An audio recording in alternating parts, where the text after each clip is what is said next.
The blizzard hit without warning, which Celine supposed was fitting for a life that had been nothing but a series of unexpected devastations, each one arriving like a thief in the night to steal whatever fragile hope she'd managed to cultivate in the barren garden of her existence. She'd been walking for nearly 2 hours since leaving the Morrison cottage on the eastern edge of Silverwood Pack territory. Her hands still trembling from the intensity of helping deliver their twin daughters, beautiful, healthy girls with dark hair and strong lungs who'd come into the world screaming their arrival to anyone who would listen. And the irony of it all had settled into Celine's chest like a stone she couldn't quite swallow, because here she was, a midwife who helped bring life into the world, while her own womb remained as empty and barren as a winter field that would never know the touch of spring. The wind had started as a whisper, a gentle suggestion of cold that had made her pull her threadbare cloak tighter around her shoulders. But within minutes, it had transformed into a roaring beast that seemed determined to tear her apart, to strip away every layer of protection until she was nothing but exposed bone and regret standing alone in the wilderness. Her long silver hair, which had always been the source of whispered comments and uncomfortable stares, whipped around her face like chains of moonlight, trying to bind her to this moment, to this particular pin of suffering that felt both random and utterly inevitable, as if the universe had looked at her life and decided that freezing to death in a blizzard was the only logical conclusion to a story that had started with abandonment and progressed through rejection after rejection until there was nothing left but this, just this, a 26-year-old Omega stumbling through snow that was already ankle-deep and rising with terrifying speed. Celine's violet-gray eyes, which shifted in color depending on her emotions and currently reflected the stormy desperation she felt coursing through every fiber of her being, could barely see more than a few feet ahead through the driving snow that seemed determined to blind her to any possible escape from her current predicament. She should have left the Morrison cottage earlier, should have declined their offer of tea and gratitude, should have recognized the signs of an incoming storm in the way the air had tasted sharp and metallic on her tongue. But she'd been so desperate for a few more moments of feeling useful, of feeling like she mattered to someone, even if it was only for the brief window of time it took to safely deliver 2 babies who would never be hers, who would never call her mother,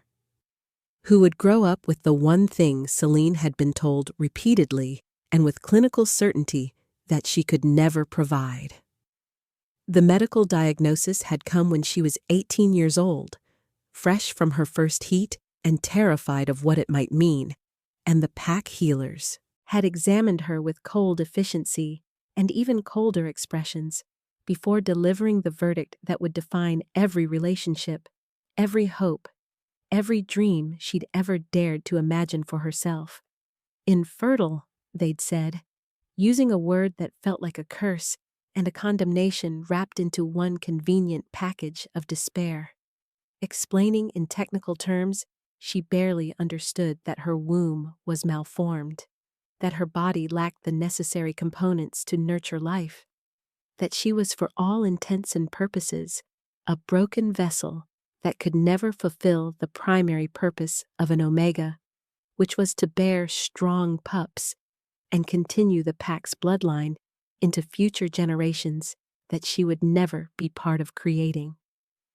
Her parents had died a year later in a vicious rogue attack that had decimated half the pack and left Celine orphaned at 19 with nothing but her healing skills and her infertility diagnosis to define her place in a world that valued Omegas primarily for their ability to produce the next generation of warriors and leaders. The pack had kept her on out of a sense of obligation mixed with pity, assigning her to work with the head healer as an assistant, and she'd thrown herself into learning everything she could about herbs and midwifery and the delicate art of bringing new life into the world, perhaps because helping others achieve what she never could was the closest she'd ever come to experiencing the miracle of creation, even if it was always at a distance, always as an observer, rather than a participant in the sacred dance of life and birth and continuation. The rejections had started when she was 20 years old and had continued with soul-crushing regularity over the following 6 years, each one more humiliating than the last. Each one reinforcing the fundamental truth that she was defective, unwanted, a genetic dead end that no self-respecting male would willingly tie himself to for life. Marcus had been first, a broad-shouldered beta who'd courted her for 3 months before asking about her ability to bear children. And when she'd admitted the truth with trembling lips and downcast eyes, he'd walked away without another word, as if her infertility had rendered her invisible, as if she'd ceased to exist the moment she'd confessed her fundamental inadequacy as a female and an omega. Cain had been worse, much worse, because he'd waited until their actual mating ceremony to publicly reject her, standing before the entire pack and declaring in a voice that carried across the ceremonial grounds that he would not waste his prime years on a defective omega who couldn't even perform the most basic function of her designation. And Selene had stood there in her ceremony dress, feeling the weight of hundreds of pitying and disgusted stares pressing down on her like physical blows, each one driving home the message that she was worthless, that her silver hair and pale skin and unusual eyes were marks of her wrongness, that she was a mistake the moon goddess had made and then abandoned to suffer the consequences of existing in a body that refused to work the way nature had intended. Roland had been the most recent rejection, just over a year ago, and he'd at least had the decency to reject her in private, though his words had cut just as deep as any public humiliation could have managed. He'd called her a beautiful tragedy, a woman he could love if only she weren't so fundamentally broken, and he'd actually had tears in his eyes when he'd walked away, as if his pain at having to reject her was somehow comparable to her pain at being rejected for something she had no control over. For a medical condition she would have given anything to change. For a body that had betrayed her before she'd even had a chance to prove that she was more than just a womb, more than just a potential incubator for the next generation. Now, stumbling through a blizzard that was rapidly reaching life-threatening intensity, Selene found herself wondering if this was how her story was meant to end. If the moon goddess, who had cursed her with infertility, had decided that freezing to death alone in the wilderness was a fitting conclusion to a life that had been defined by isolation and inadequacy from the very beginning. Her fingers had gone numb inside her thin gloves. Her toes were burning with the particular agony that preceded frostbite, and her lungs ached with every breath of air, so cold it felt like inhaling shards of ice. But she kept walking because the alternative was to lie down in the snow and let the cold claim her. And despite everything, despite all the pain and rejection and soul-crushing loneliness, she wasn't quite ready to give up, wasn't quite ready to let the universe win this particular battle, even if it had already won the war. The sound that cut through the howling wind was so unexpected that Selena actually stopped walking, her boots sinking into snow that was now mid-calf deep, her entire body trembling from cold and exhaustion as she strained to hear past the storm's fury. It came again, a cry that was unmistakably distressed, unmistakably desperate, and unmistakably lupine in origin, and every survival instinct Selene possessed screamed at her to ignore it, to keep walking toward the distant safety of her cottage and pretend she'd heard nothing. Because stopping to investigate strange sounds in a deadly blizzard was the kind of foolishness that got people killed, and she'd already used up more than her fair share of lucky escapes from dangerous situations. But even as her rational mind cataloged all the reasons why she should keep moving, her feet were already turning toward the sound, already carrying her off the barely visible path and into the dense wilderness where trees loomed like dark sentinels, guarding secrets she probably didn't want to uncover. Her healer's instinct, that bone-deep compulsion to help anything and anyone in pain, regardless of the personal cost, had overridden every reasonable objection her brain could manufacture, and she found herself pushing through snow-laden branches and stumbling over hidden roots as she followed the sound of distress to its source, already knowing that whatever she found would probably complicate her life in ways she couldn't begin to predict. Because that was how these things always went, wasn't it? The universe presenting impossible choices, and then sitting back to watch as you made the wrong decision for all the right reasons. The scene that greeted Selene when she finally burst through a thick stand of evergreens was so unexpected, so utterly surreal, that for a moment she could only stand there with snow accumulating on her eyelashes and her breath coming in ragged gasps that created clouds of vapor in the frigid air. An overturned carriage, its ornate construction and fine materials, marking it as belonging to someone of considerable wealth and status, lay smashed against an outcropping of rocks like a child's toy that had been thrown in a fit of rage, and scattered around it in various states of distress and injury were 5 wolves, each one larger than any normal wolf had any right to be, their size and bearing marking them unmistakably as shifters, as werewolves, who for some reason remained trapped in their animal forms despite the obvious disadvantage it presented in their current crisis. The largest of the 5 wolves, a magnificent creature with fur the color of polished silver that seemed to glow even in the dim light filtered through the blizzard, lay ominously still near the wreckage, and even from a distance Selene could see the dark stain of blood spreading across the pristine snow beneath its massive body, could sense with the peculiar intuition that came from years of healing work that this wolf was dying, that whatever injuries it had sustained in what must have been a spectacular crash were severe enough to be fatal without immediate intervention. The other 4 wolves were in marginally better condition, conscious and moving, but clearly injured, clearly in pain, and they all turned to look at her with eyes that held far too much intelligence and awareness to belong to simple animals.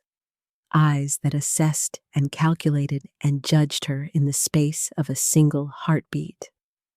Selene should have run, should have turned around and fled back to the questionable safety of the path and left these strangers to their fate,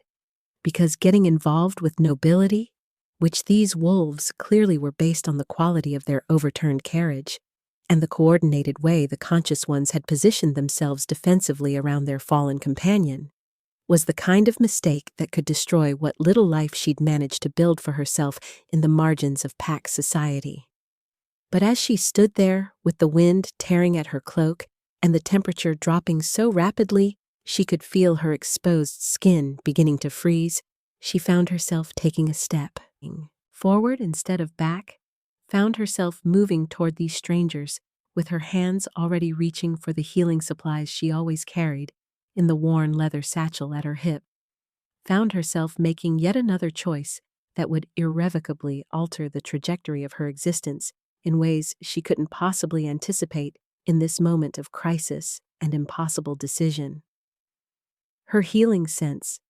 that magical awareness that let her perceive injuries and illness in living things as clearly as if they were written in glowing letters across the afflicted body, suddenly flared to life with an intensity that nearly drove her to her knees, and she gasped as information flooded her consciousness in an overwhelming torrent of data about broken bones and internal bleeding and hypothermia and trauma, about 5 wolves who were all dying at different speeds, about a crisis that required more skill and power than she possessed, about an impossible situation that demanded she make a choice between saving one life completely or trying to save all 5 partially, and likely losing them all in the process. The silver wolf's condition was the most critical, and Celine found herself drawn to it, as if pulled by an invisible cord, her feet carrying her across the blood-stained snow until she was kneeling beside the massive creature, her hands hovering over its still form as she assessed the damage with a healer's practiced eye and a growing sense of horrified understanding. Severe head trauma, internal bleeding in at least 3 major organs, broken ribs that had punctured a lung, and a body temperature that was dropping so rapidly that hypothermia would kill it long before the injuries could. And Celine knew with absolute certainty that saving this wolf would require her to use the forbidden technique, the one her parents had warned her about before they died, the one that transferred life force from healer to patient at a terrible cost that couldn't be undone or reversed. She had perhaps seconds to make a decision that would define not just this moment, but everything that came after. And as Celine knelt there in the snow, with the wind screaming around her and 4 pairs of desperate eyes watching her every move,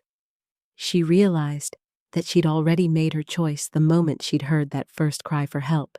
had already committed herself to this path the instant she'd turned away from safety and toward suffering, because that was who she was at her core. A healer who couldn't walk away from pain, even when walking away would be the smart thing to do, the safe thing to do, the thing that would preserve her own life at the cost of another's. Celine placed her hands on the silver wolf's massive head and reached deep inside herself, past the reservoir of healing energy she normally used for minor injuries and common ailments, past every warning and prohibition her parents had drilled into her about the dangers of life force transfer, down to the very core of her being, where her life essence burned like a flame that could be shared but never replenished, and she pulled with everything she had, pulled until she felt years of her life flowing out of her hands and into the dying wolf beneath them, pulled until the world started to gray at the edges and her own heartbeat became irregular and weak, pulled until she had nothing left to give, and then somehow found a way to give more, because saving this life suddenly felt more important than preserving her own, felt like the only thing that mattered in a universe that had never given her much reason to value her own continued existence. The backlash when it came was like being struck by lightning, a searing pain that traveled through every nerve in her body and left her gasping and convulsing in the snow, beside the wolf who was already stirring, already breathing more easily, already surviving because she had chosen to sacrifice pieces of herself to make that survival possible. And as darkness crept in from the edges of her vision and her consciousness began to fragment, Celine's last coherent thought was a bitter laugh at the cosmic irony of it all. Because here she was, the infertile Omega who couldn't create life in her own body, giving away years of her life to save a complete stranger. And somehow that felt exactly right, felt like the only purpose she'd ever been meant to fulfill, even if it killed her in the process. The first thing Selena became aware of as consciousness slowly dragged her back from the dark abyss where she'd been floating in peaceful nothingness was warmth, blessed warmth that seemed to seep into her frozen bones and thaw the ice that had crystallized in her veins during those desperate moments when she'd poured her life force into a dying stranger. And for several disoriented heartbeats, she couldn't understand where this warmth was coming from or why she wasn't dead yet, because surely she should be dead. Surely the combination of life force depletion and hypothermia should have claimed her by now, should have turned her into just another frozen corpse that would be discovered when the spring thaw finally came to melt the winter's accumulated sorrows. The second thing she became aware of was that she was moving, or rather being moved, carried with surprising gentleness through what she could only assume was still the blizzard, because she could hear the wind howling like a living thing bent on destruction, could feel the occasional sting of snow against whatever parts of her face weren't buried against something warm and solid and unmistakably alive. Her eyes refused to open despite her best efforts. Her limbs hung limp and unresponsive like they belonged to someone else entirely. And her healing sense that had always been so reliable and precise now felt muted and distant, as if the act of channeling so much life force had damaged something fundamental in her ability to perceive the world through that particular magical lens that had defined so much of her identity and purpose. Voices filtered through the storm's fury, male voices speaking in urgent tones that suggested crisis and disagreement, and Celine tried desperately to focus on the words, to understand what was being said and by whom. But everything kept slipping away like water through her fingers, fragmenting into meaningless sounds that her exhausted brain couldn't quite process into coherent language. She caught pieces, fragments that didn't quite fit together into a complete picture. "The king," someone said with what sounded like profound relief mixed with disbelief, and "she saved him." Another voice added with something that might have been awe or might have been accusation, and "we need shelter immediately or they'll both die." A third voice commanded with the kind of authority that expected instant obedience, and through it all, Celine couldn't shake the nagging feeling that she was missing something important, something crucial that would explain why being carried through a blizzard by strangers felt simultaneously terrifying and somehow inexplicably safe. Time became meaningless in her semi-conscious state, stretching and compressing in ways that made no logical sense, so she couldn't have said whether minutes or hours had passed before the howling wind suddenly cut off,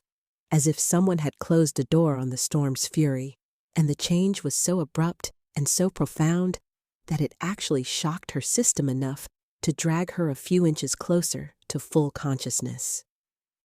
The warmth intensified, no longer just the warmth of body heat, but the blessed heat of an actual fire, and Celine felt herself being lowered onto something soft, something that cradled her frozen body with a gentleness that made her throat tight with emotions she couldn't name and didn't have the energy to examine. Is she going to survive? The question came from somewhere above and to her left, spoken in a voice that was rough with exhaustion and something else, something that sounded almost like fear, which was strange because why would a stranger fear for her life when her own pack had made it abundantly clear over the years that her continued existence was more burden than blessing, more obligation than gift? "I don't know," another voice responded, this one female and elderly, carrying the kind of weight that came from decades of experience with healing and death and all the gray spaces in between. "She used life force transfer, something that should be forbidden, something that cost the healer years of their own life in exchange for saving another, and judging by how extensively she healed your injuries, she gave far more than was safe, far more than any reasonable person would have risked for a complete stranger." The silence that followed this pronouncement felt heavy with implications Celine's foggy brain couldn't quite untangle, but she felt something shift in the air around her, felt a presence move closer with a kind of focused intensity that made her healing sense flicker weakly back to life despite its damaged state. Large hands, calloused but gentle, touched her face with a reverence that seemed entirely inappropriate for someone touching a worthless omega they'd never met before, fingers tracing the lines of her features as if trying to memorize them, as if she was something precious rather than something broken. And Celine wanted to pull away from this stranger's touch, wanted to tell them not to waste their concern on someone who'd been repeatedly informed that her value began and ended with her ability to bear children, an ability she would never possess, no matter how many years she lived or how many lives she saved. She's beautiful, the rough voice said quietly, so quietly that Celine almost thought she'd imagined it, almost convinced herself that her oxygen-deprived brain was manufacturing conversations to fill the void of her isolation. Silver hair like moonlight, just like the prophecy said, just like my mother described before she died, and she gave everything to save me without even knowing who I was, without expecting anything in return, without any agenda or manipulation or political calculation. The bitterness in those last words suggested a life lived under constant scrutiny and suspicion, an existence where genuine selfless action was so rare as to be practically mythical, and Celine felt a pang of something that might have been sympathy if she'd had the energy for such complex emotions. Days blurred together in a fever dream of consciousness and unconsciousness, of moments where Celine surfaced enough to register strong hands helping her drink bitter healing potions, gentle voices encouraging her to swallow just a little more, to hang on just a little longer, to fight her way back from the edge of death that had been reaching for her with cold fingers ever since she'd made the choice to pour her life into a stranger's dying body. She was vaguely aware of being in a cabin, small and rustic, but blessedly warm, and she was even more vaguely aware that she wasn't alone, that someone stayed with her constantly, changing the cool cloths on her forehead when the fever spiked, adjusting the blankets when she shivered despite the fire's heat, and murmuring words in a voice that became increasingly familiar, even though she couldn't quite grasp who it belonged to or why they cared enough to maintain this vigil. When Celine finally clawed her way back to full consciousness on what she would later learn was the third day after the blizzard rescue, the first thing she saw was a face that would have stolen her breath if she'd had any breath to steal. A face that belonged to a man who radiated power and authority, and something else. Something that made her damaged healing sense suddenly flare to life with an intensity that was almost painful. He was beautiful in the way that dangerous things are beautiful.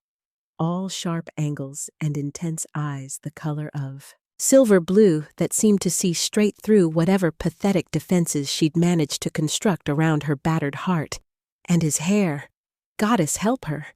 his hair was silver like hers, the same unusual shade that had marked her as different and strange and unwanted her entire life. But on him it looked regal, looked like exactly the kind of trait that would be celebrated rather than whispered about in tones of discomfort and superstition. "You're awake," he said, and his voice was the same rough one she'd been hearing in her fevered dreams, the one that had called her beautiful, the one that had spoken about prophecies and selfless sacrifice. And Celine felt her heart stutter in her chest in a way that had nothing to do with her weakened physical condition, and everything to do with the way he was looking at her, like she was something miraculous instead of something defective. "I should go," she managed to croak out,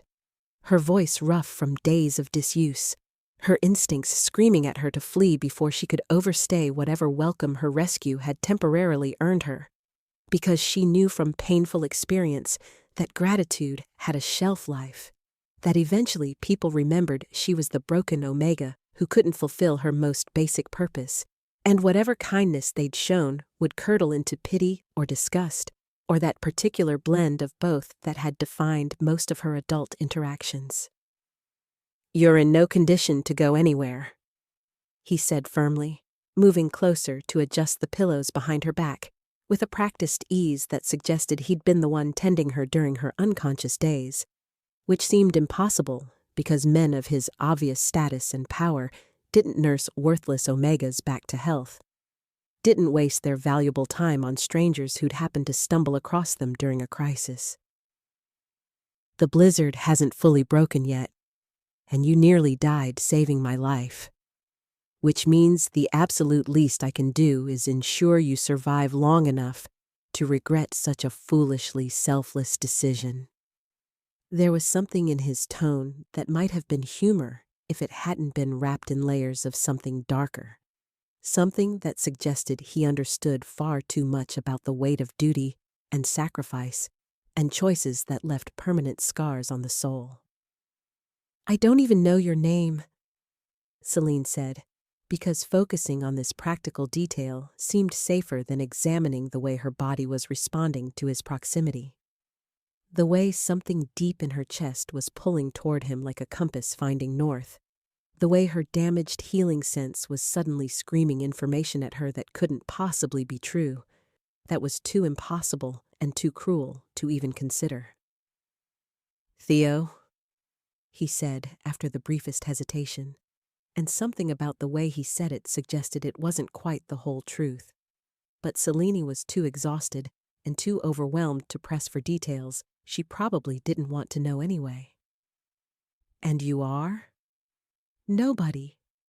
she replied. Automatically, the answer that had become her default response over years of being reminded of her fundamental inadequacy.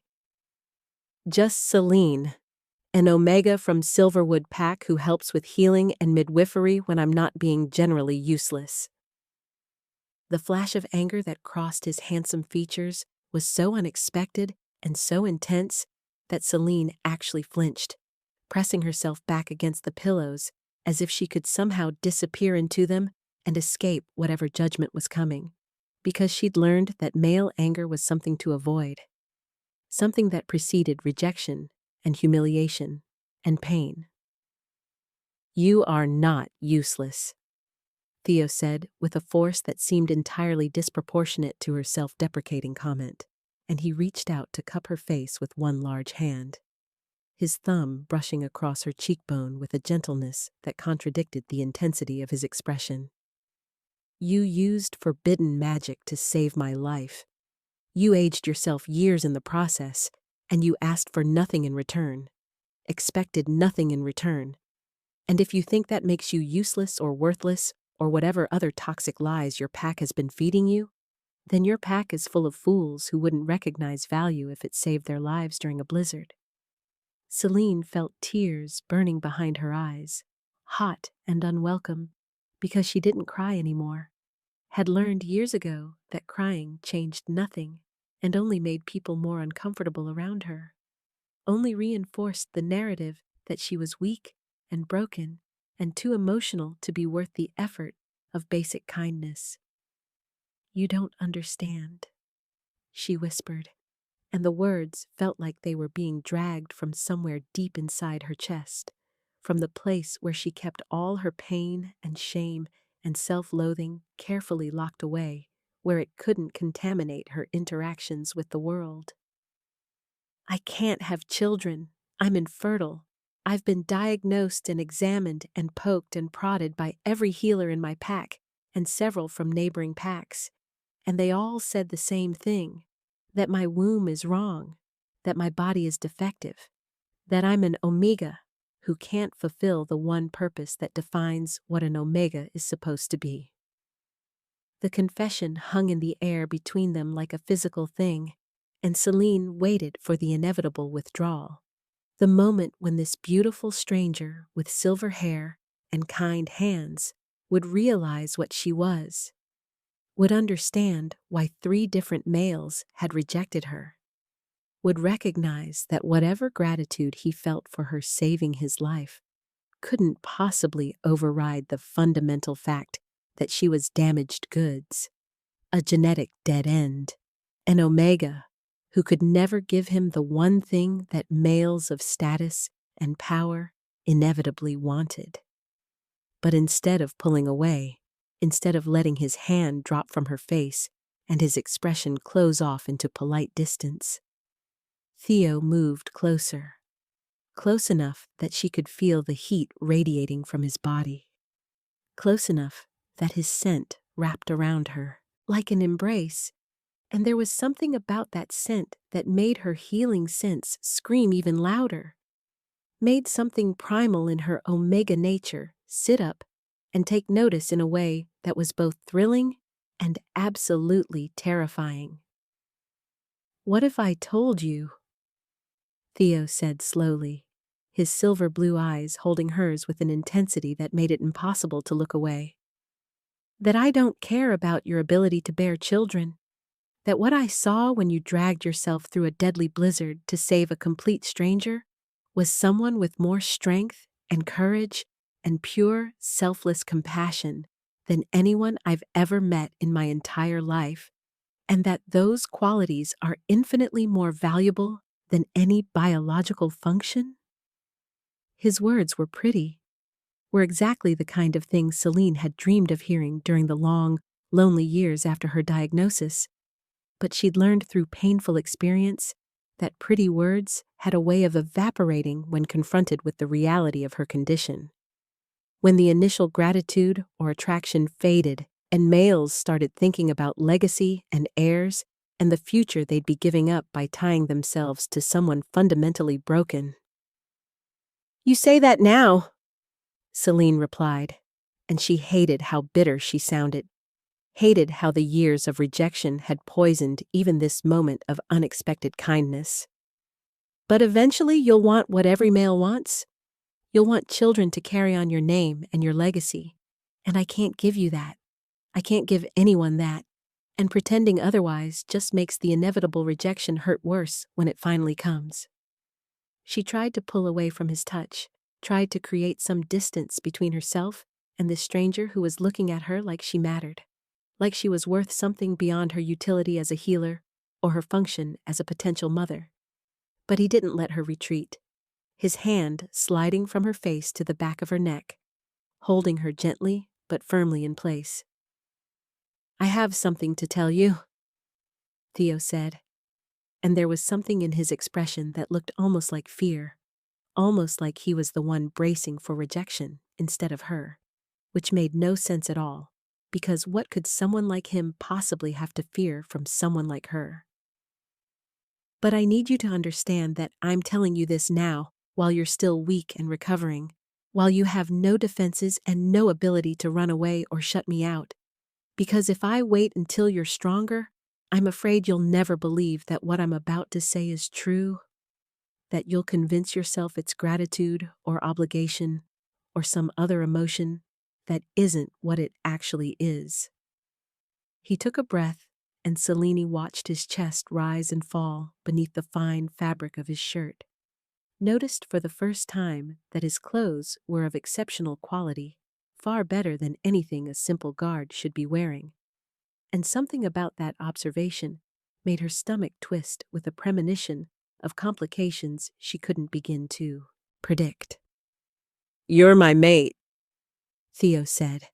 and the words dropped into the space between them like stones into still water,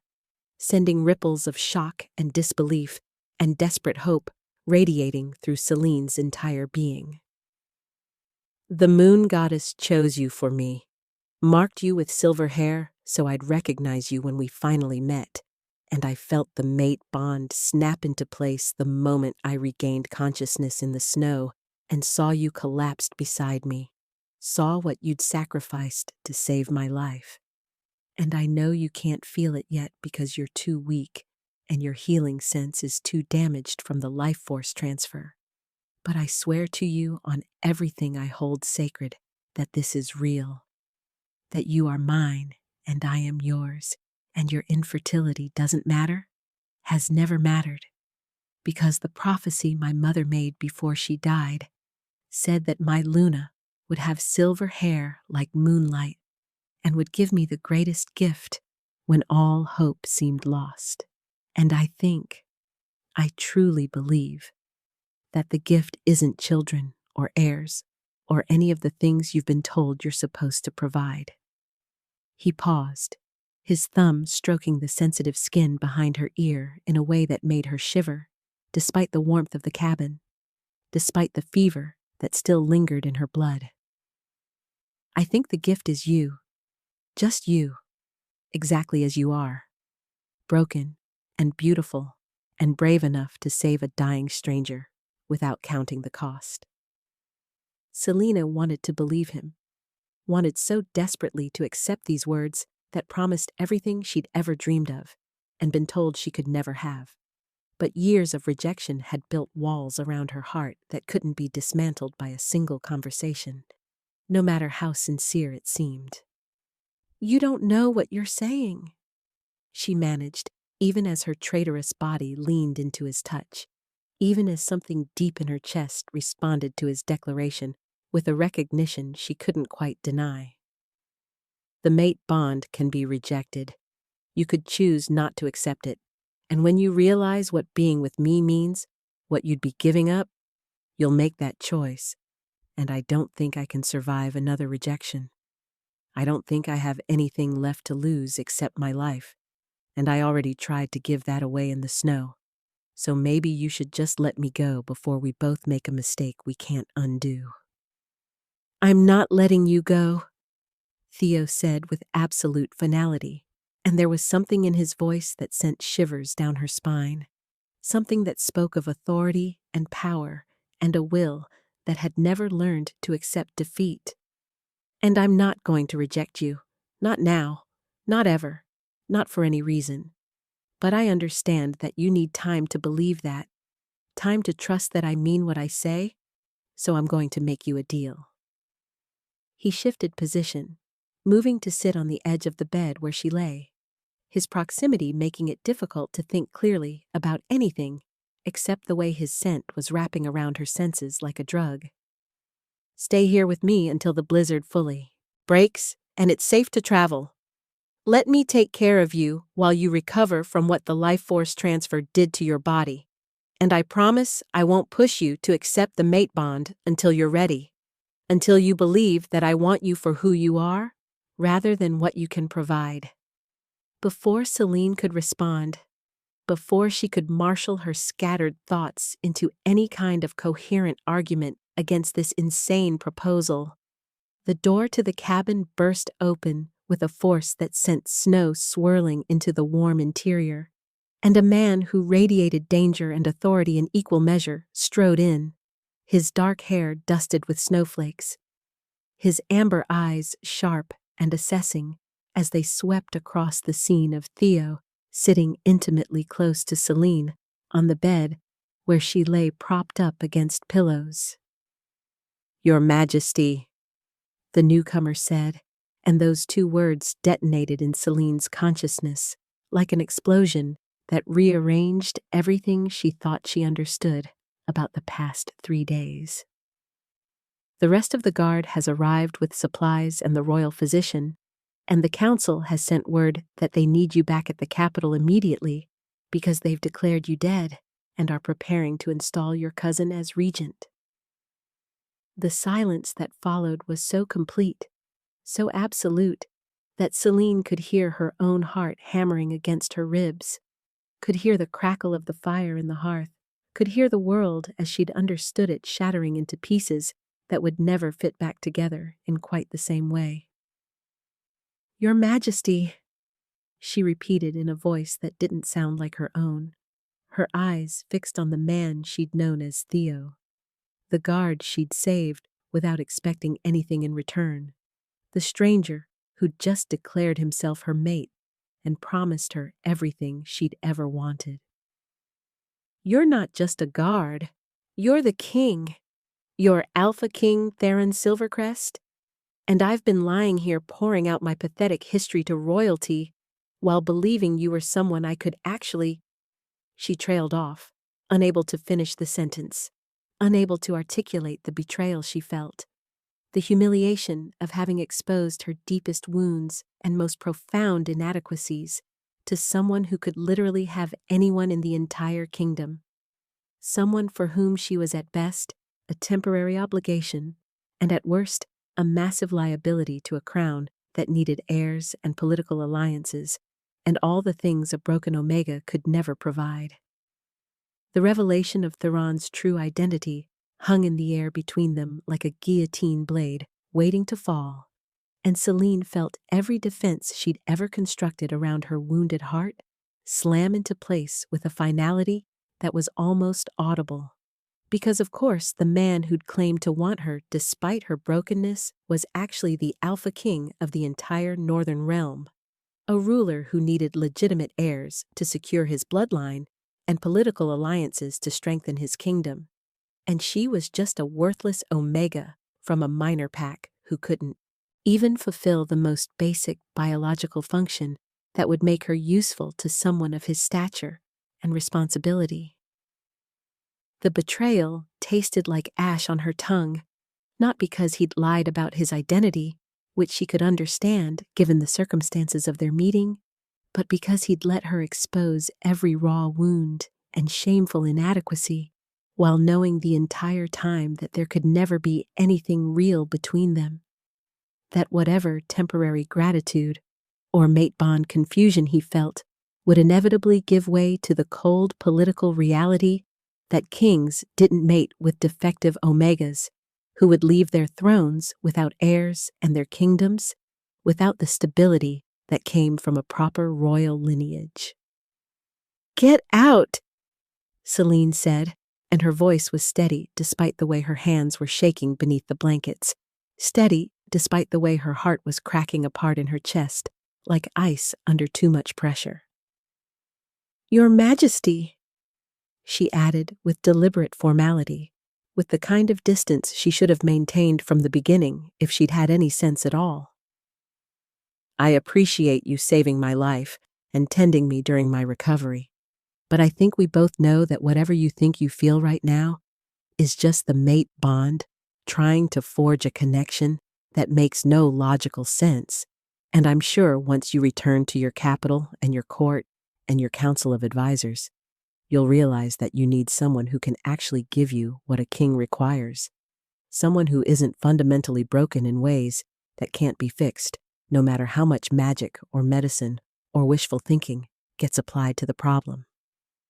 Theron's expression shifted through several emotions too quickly for Celine to track them all, settling finally on something that looked like determination mixed with a hint of desperation, and he reached for her hand before she could pull it away,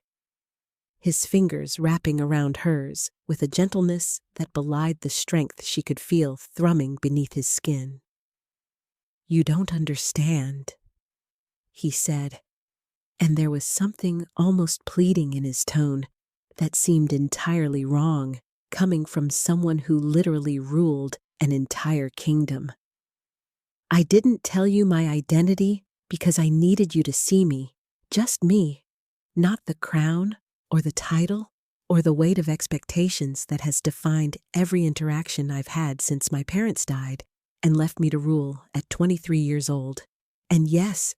I should have told you sooner. I should have been honest from the beginning, but I was terrified that if you knew who I was, you'd never let me see the real you. You'd put on whatever mask you thought a king wanted to see, instead of showing me the woman who would sacrifice years of her own life to save a complete stranger." "The woman you saw doesn't exist," Celine replied, trying desperately to extract her hand from his grip, even as part of her never wanted him to let go, even as her traitorous omega nature was responding to his proximity and his scent and the mate bond he claimed connected them with an intensity that made rational thought nearly impossible. "That woman was just a broken omega having a moment of foolish heroism, and now that you know exactly how broken I am, now that you understand, I can never give you children or heirs or any of the things that make a proper mate for a king. You can return to your capital and find someone suitable, someone whole, someone who won't be a constant reminder of inadequacy every time you look at her and remember what she can't provide." The words felt like knives cutting their way out of her throat, each one a small death, each one a necessary amputation of hope before it could grow into something that would destroy her when it was inevitably torn away. The sound that came from Theron was somewhere between a growl and a snarl, and suddenly he was moving, shifting position until he was crowding into her space on the narrow bed, his hands framing her face and forcing her to meet his eyes. Those impossible silver blue eyes that seemed to see straight through every defense and every lie she'd ever told herself about what she deserved from life. Listen to me very carefully, he said, and his voice had dropped into a register that resonated in her bones, that spoke to something primal in her omega nature, that wanted to submit and obey and trust, that this alpha knew what he was talking about even when everything she'd learned through bitter experience suggested otherwise. I have spent 6 years rejecting potential mates, 47 of them to be exact, every one of them beautiful and accomplished and capable of bearing children, every one of them politically advantageous and genetically ideal and absolutely wrong for me in ways I couldn't articulate, until I woke up in the snow and saw you collapsed beside me with silver hair spread around you like a halo, and the evidence of your sacrifice written in the new lines around your eyes that weren't there before you poured years of your life into saving mine. He took a breath, and Celine could feel the way his chest expanded against hers, could feel the heat of him seeping through the thin nightgown someone had dressed her in while she was unconscious,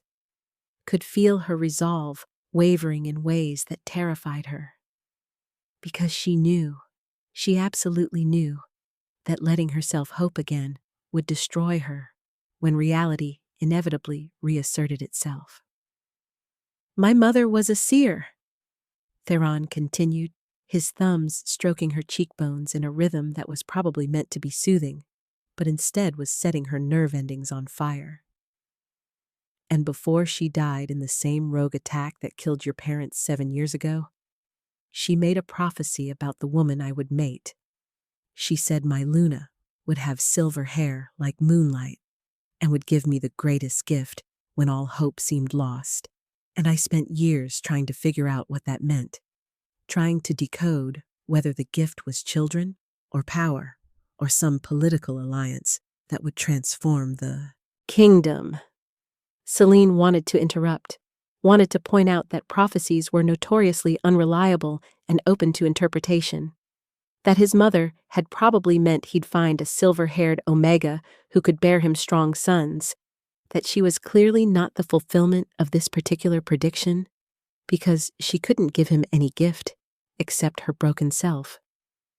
But he pressed a finger to her lips before she could voice any of these objections. But I finally understand what my mother meant, he said softly, and there was such conviction in his voice that it made Celine's breath catch in her throat. Because the gift isn't children or heirs or any tangible thing that can be measured or counted or displayed to a kingdom desperate for stability. The gift is you choosing me, choosing to save my life when you had absolutely no obligation to do so, choosing to trust me with your pain and your history and your deepest fears, choosing to show me what real strength looks like, the kind that has nothing to do with physical power or magical ability, and everything to do with remaining compassionate in a world that has given you every reason to become bitter and cruel and closed off to the possibility of connection. You're romanticizing a moment of stupidity, Celine whispered, but her voice lacked conviction now, weakened by the way he was looking at her like she was something precious, like she was the answer to a question he'd been asking his entire life. I saved you because I'm a healer, and I can't walk past suffering without trying to help.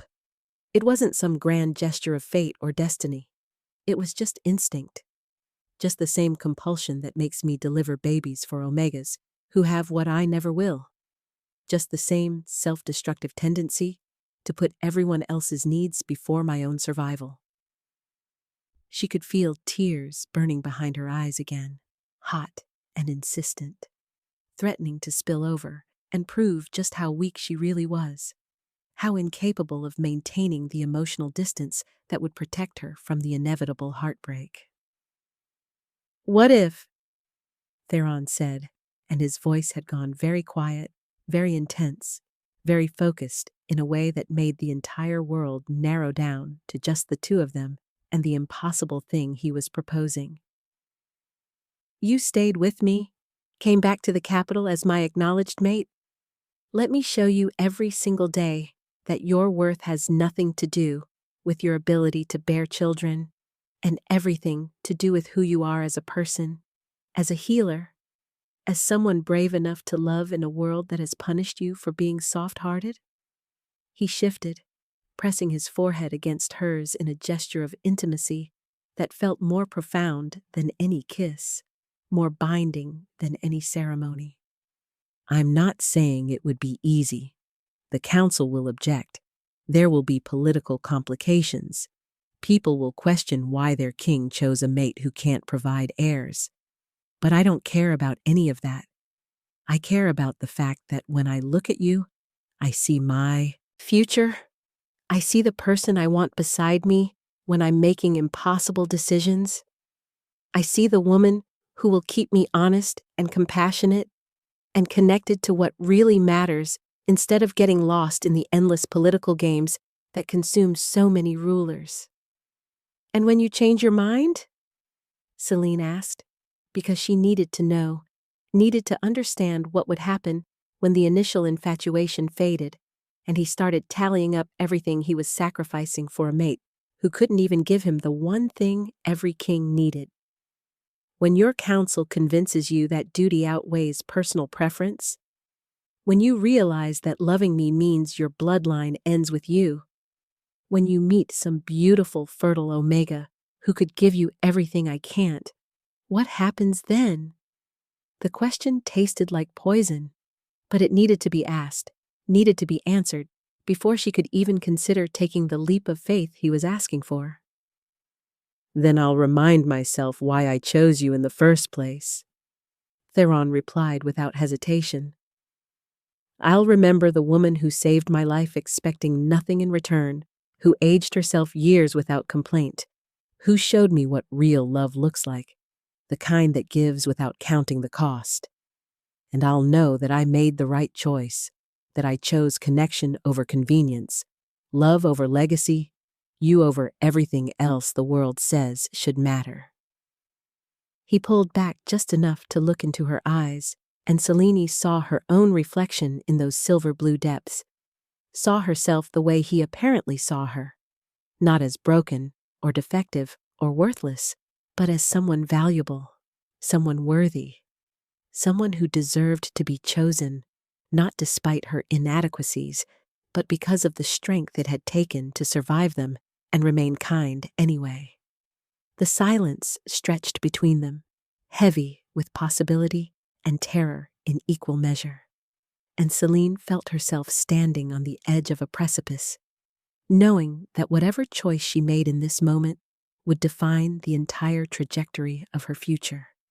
would either open doors to happiness she'd never dared dream possible, or set her up for the most devastating rejection she'd yet experienced. I'm scared, she finally admitted, and the confession felt like surrender,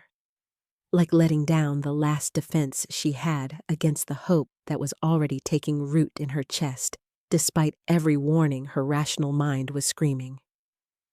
I'm terrified that you'll realize you made a mistake, that you'll wake up one day and resent me for what I can't give you, that I'll finally let myself believe in this and then have it ripped away like everything else I've ever wanted.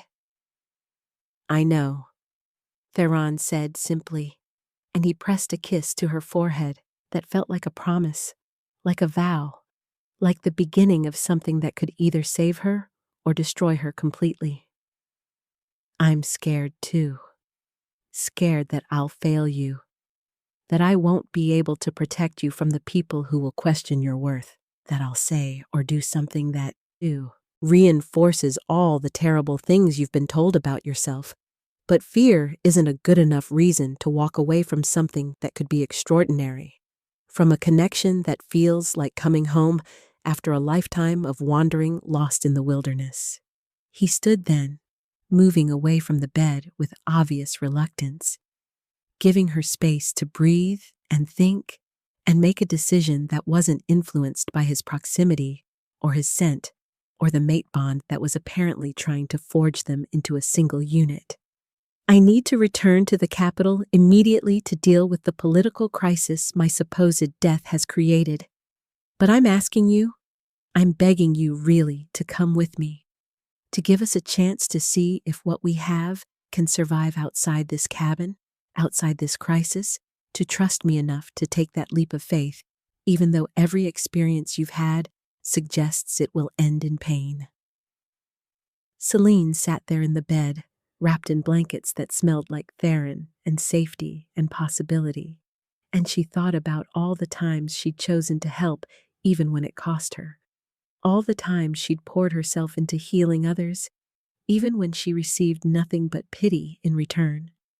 All the moments when she'd been brave enough to keep going, despite overwhelming evidence that she didn't matter, that she wasn't wanted, that she was fundamentally inadequate in ways that couldn't be overcome. And she realized, with a clarity that felt like the sun breaking through storm clouds, that she had already made her choice, had made it the moment she turned toward the sound of distress in the blizzard instead of walking away toward safety, had made it every time she'd chosen compassion over self-preservation, had made it when she'd poured years of her life into saving a stranger, because that was who she was at her core. Someone who loved recklessly and gave freely and believed, despite everything, that connection was worth the risk of devastation. "Okay," she said, and the word felt like jumping off a cliff, like free-falling toward either catastrophe or miracle with no way to predict which. "I'll come with you. I'll try this. I'll give us a chance even though I'm terrified and convinced this will end badly and absolutely certain that I'm making a mistake. But I'm also tired, so tired of living small and safe and alone. And maybe you're right. Maybe the gift your mother prophesied wasn't children or heirs, but just this. Just me choosing you the way you're choosing me. Just two broken people deciding that together they might be able to build something whole." The smile that transformed Theron's face was radiant enough to light up the dim cabin, bright enough to make Celine's breath catch, beautiful enough to make her think that perhaps, just perhaps, she hadn't been saving her love for nothing all these years, hadn't been preserving her capacity for hope and trust and vulnerability for some cosmic joke, but rather for this exact moment, this exact person, this exact impossible possibility. What Celine couldn't know as she sat in that cabin, making the choice that would transform her from rejected Omega to cherished mate. What she couldn't predict as Theron pulled her into his arms and held her like she was something infinitely precious, was that 6 weeks later, she would wake up nauseous and dizzy and terrified, would submit to an examination that would reveal the impossible, that the infertile Omega everyone had given up on was carrying not one, but 2 lives in her supposedly barren womb, that the mate bond and the prophecy and the sheer miraculous improbability of love had somehow accomplished what years of medical intervention had declared impossible. She couldn't know that her pregnancy would shock an entire kingdom, would silence every critic who'd questioned her worth, would prove that sometimes the moon goddess saved her greatest gifts for those who'd learned through suffering how to truly appreciate them, how to hold them with the reverence they deserved. But even without knowing the miracle that awaited her, even without the assurance of twin alpha sons who would inherit their parents' silver hair and their mother's compassionate heart and their father's unwavering strength, Celine had already found the thing she'd been searching for without even realizing she was looking, had already discovered that sometimes being chosen, being valued, being loved exactly as you are without conditions or expectations or demands for change, was the greatest gift of all, the kind that transformed not just circumstances, but the very foundation of how you understood your place in the universe, your worth as a being, your right to take up space and demand happiness, and believe that you deserved all the beautiful things you'd been told were reserved for people who weren't fundamentally broken in the ways you'd always believed yourself to be. Years later, when Celine would stand before crowds of young Omegas struggling with infertility or rejection, or the crushing weight of not measuring up to impossible standards, when she would hold her twin sons and later her daughter and tell the story of how an impossible pregnancy shocked an entire kingdom,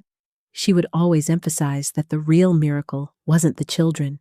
wasn't the biological impossibility of her barren womb bearing fruit, wasn't even the political triumph of a commoner becoming queen, but rather the moment she chose to believe she was worthy of love, the instant she decided that her brokenness didn't define her value, the second she trusted that someone could see past her inadequacies to the strength and compassion and remarkable courage that had allowed her to survive years of rejection without becoming bitter or cruel or closed off to the possibility of connection. And it was that choice, that singular decision to be brave enough to hope again, that had opened the door for every other miracle that followed, that had transformed her from a woman who saved others while believing herself unsavable into someone who finally understood that she had always been worthy of the very salvation she'd spent her life freely giving to everyone else. So, if you've stayed with us through Celine's journey from rejected Omega to miracle mother, from worthless charity case to beloved Luna, from broken vessel to proof that sometimes the moon goddess saves her greatest blessings for those who've learned through suffering how to truly treasure them, then I want to hear from you. Want to know what resonated with your own experiences of feeling inadequate or unwanted or convinced that happiness was something reserved for other people. Want you to share in the comments below what part of this story spoke to your heart, whether it was Celine's courage in the face of repeated rejection, or Theron's refusal to let her define herself by her supposed inadequacies, or simply the message that sometimes our greatest weaknesses become the foundation for our most profound strengths, when we meet someone brave enough to see past the brokenness to the beauty underneath. And if you want more stories like this, more tales of werewolves and fated mates and omegas who defy every limitation placed upon them to claim the happiness they deserve, then subscribe to this channel and hit that notification bell, so you never miss the next chapter in our ever-expanding universe of wolves who love recklessly, and mates who choose courageously, and destinies that prove the moon goddess always has a plan, even when we can't see it through the blizzard of our current suffering.